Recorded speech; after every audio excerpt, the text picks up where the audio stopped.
Local man is stunned when his collapsed driveway reveals a secret room under his house.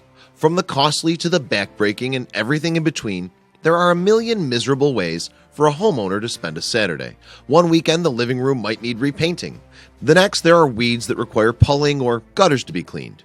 So by all standards, England homeowner Simon Marks should have been in for a horrendous weekend.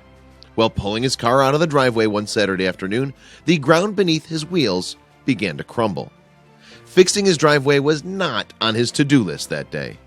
When he inspected the damage, he discovered something else entirely, and it was baffling.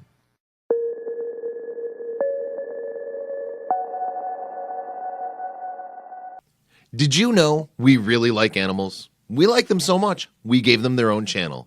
Subscribe now to get updates daily.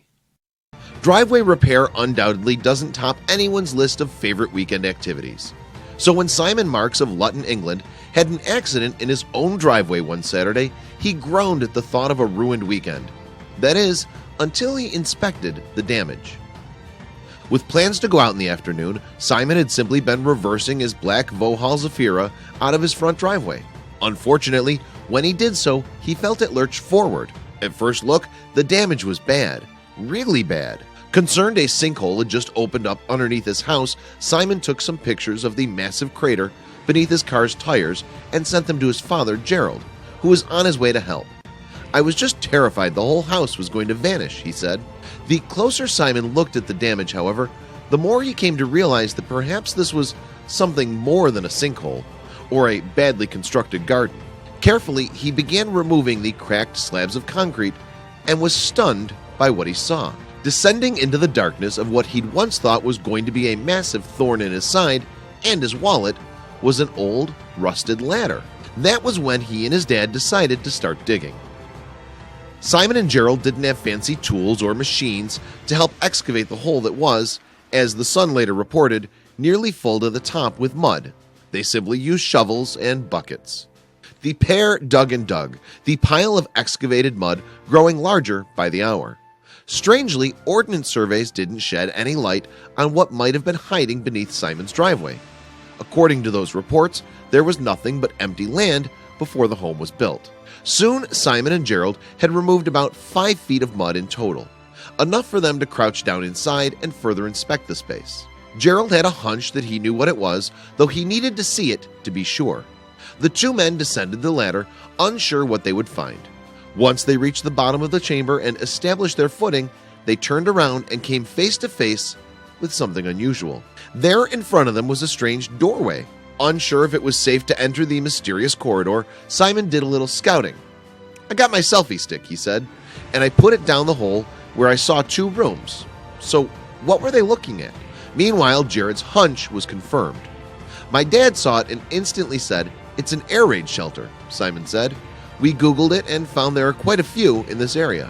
After conducting some research, Simon surmised that the shelter had been built during World War II after a bomb landed near the home. This was a good theory for a number of reasons.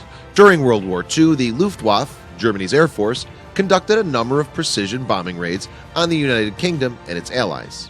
The unit infamously bombed Liverpool, Birmingham, and parts of London, not far from Simon's home.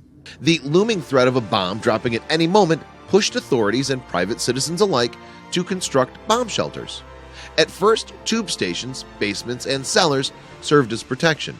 In the 1940s, communal shelters were built. When there was an impending threat of an incoming bomb, authorities activated air raid sirens, which prompted people to head to the cover of one of these shelters. Many of them were reinforced with brick, just like the one in Simon's driveway. In Simon's shelter, hidden within the rubble of the largest chamber, were a number of well-preserved historical pieces. This newspaper might have seen better days, but it still served as a reminder of what was happening around the time Simon's shelter was built. This milk bottle, filled to the brim with caked mud, also offered a small glimpse into the past. Had someone been drinking from it while waiting for the bombs to drop above their head? Whoever owned the house before Simon must have built the driveway right on top of the shelter. When the door hinges finally rusted away, the door fell into the chamber, making it only a matter of time before the concrete collapsed inwards. "It's incredible to think it has all been made by hand," Simon said about the shelter. "It's part of our history, so it should be kept." Simon and Gerald hoped that it was structurally sturdy. This way they wouldn't have to fill it in or remove the shelter. Excavating a World War II bomb shelter sure beats cleaning the gutters. Hopefully, people all over the world will continue uncovering the history hiding in their backyards or driveways. Share this incredible historical find with your friends below.